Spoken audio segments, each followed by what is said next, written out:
Hi, so I am sitting in my car in between appointments and I thought I would do another video today. I'm sorry for the lighting. So today I thought I would talk about the initial emotions that I had after I was first diagnosed. So I talked about this in my first video, and if you didn't watch my first video, I'll put a link to it here.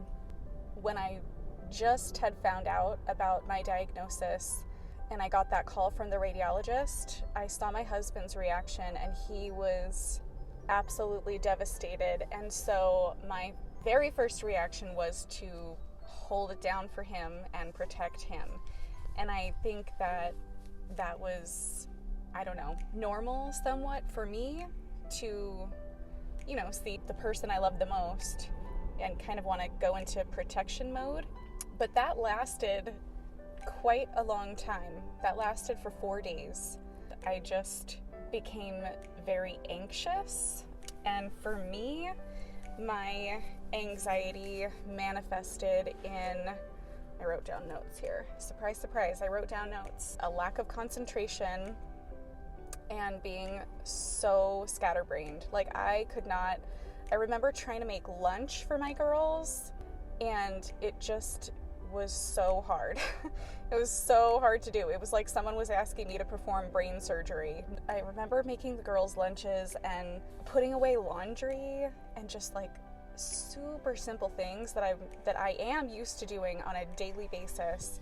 I couldn't concentrate for the life of me, but I did my best to just kind of stay very task oriented. I tried to just focus on one thing at a time and kind of make things more manageable for myself in that way, but even so, it was really hard.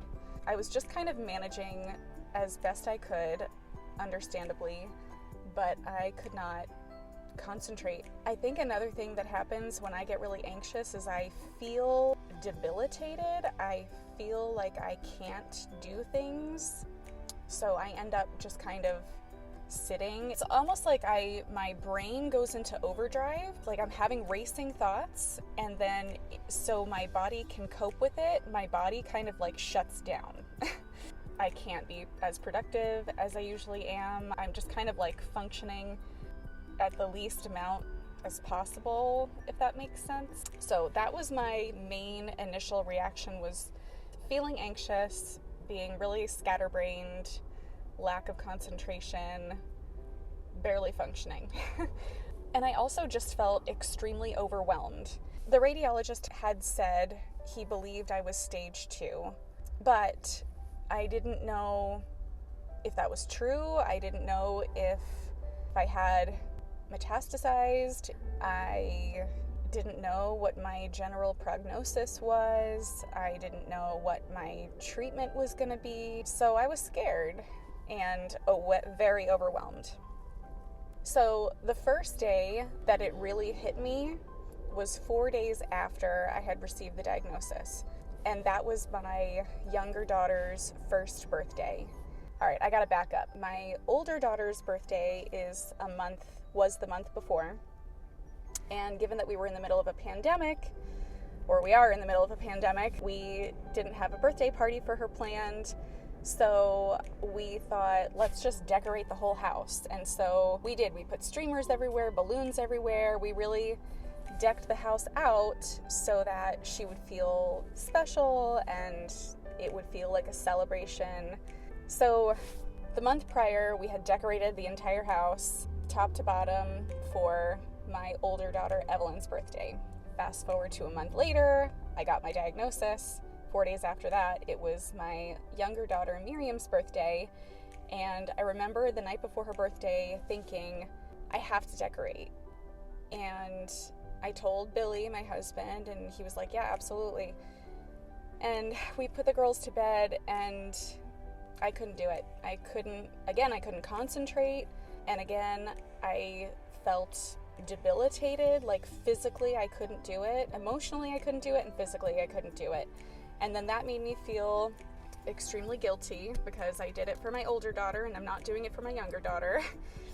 And it's her first birthday at that, so mom guilt was kicking in strong, plus all the anxiety. But I couldn't do it, so I didn't do it. on her birthday, the next morning, I woke up and I just started crying.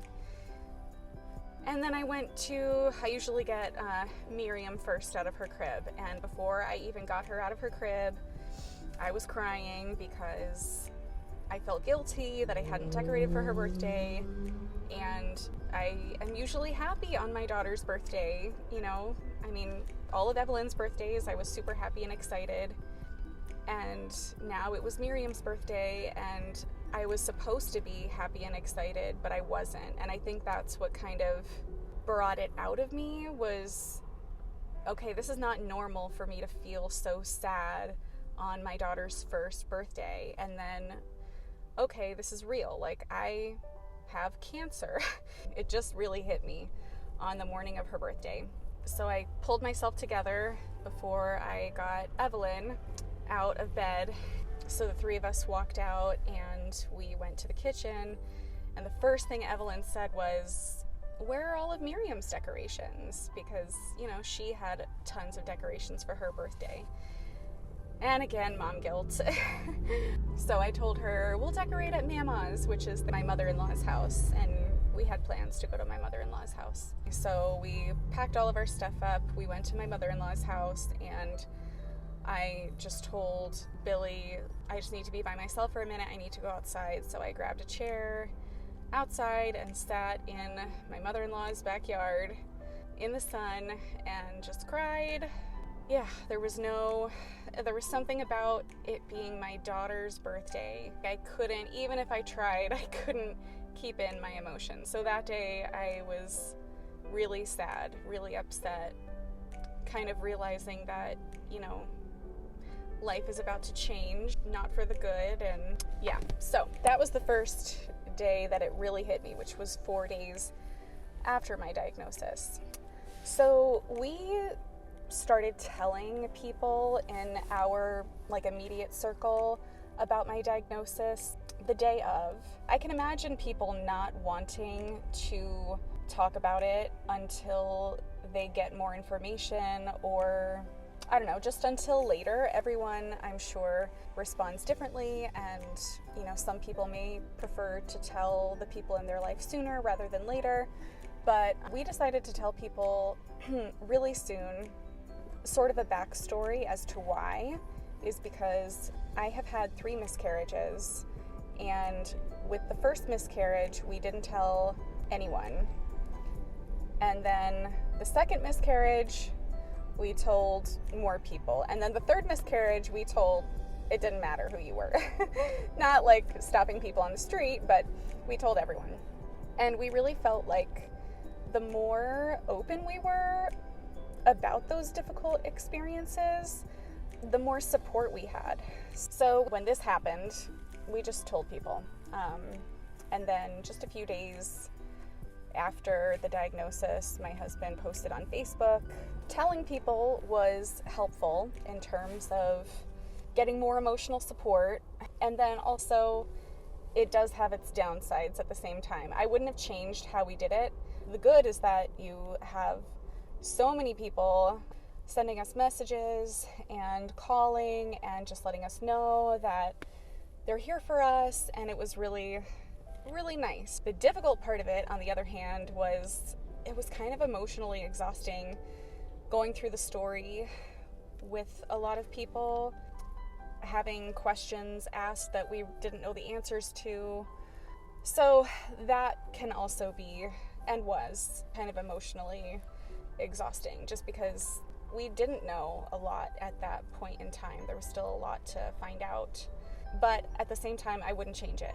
I texted and called all of my, not that I have tons of people in my inner circle, I texted and called all the people who I really wanted to have know before the Facebook post.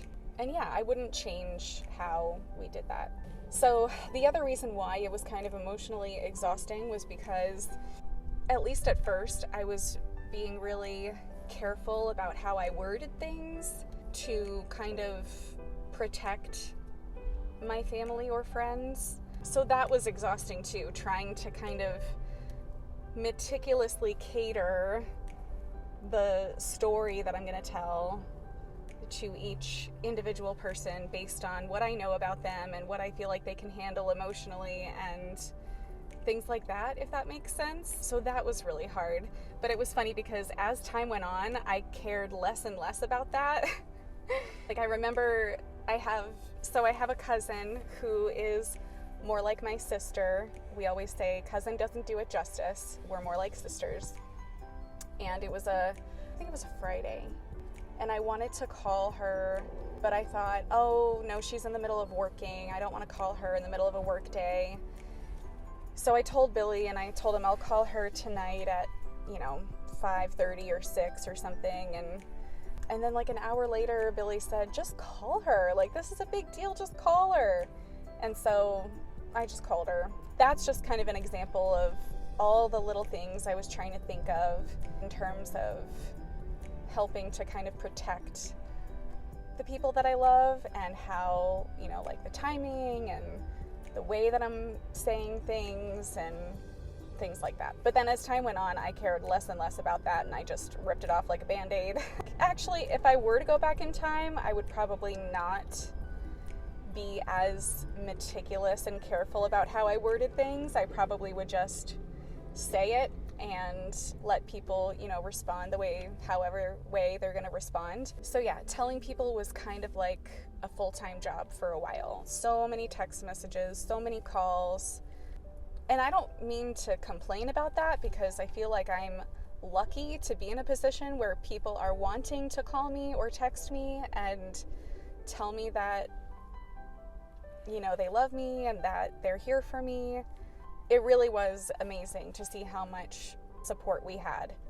So it's not a negative. It's just that it did feel a little bit like a full-time job of getting back to people. I don't want to be rude and not get back to people, so I want to get back to everyone. I want to answer calls and, just let people know that I'm okay. That's the other thing, is that I felt like it was my job to comfort people. I don't think that my friends and family were necessarily asking me to comfort them, but I just felt like I'm hitting them with this news and I want to make it okay.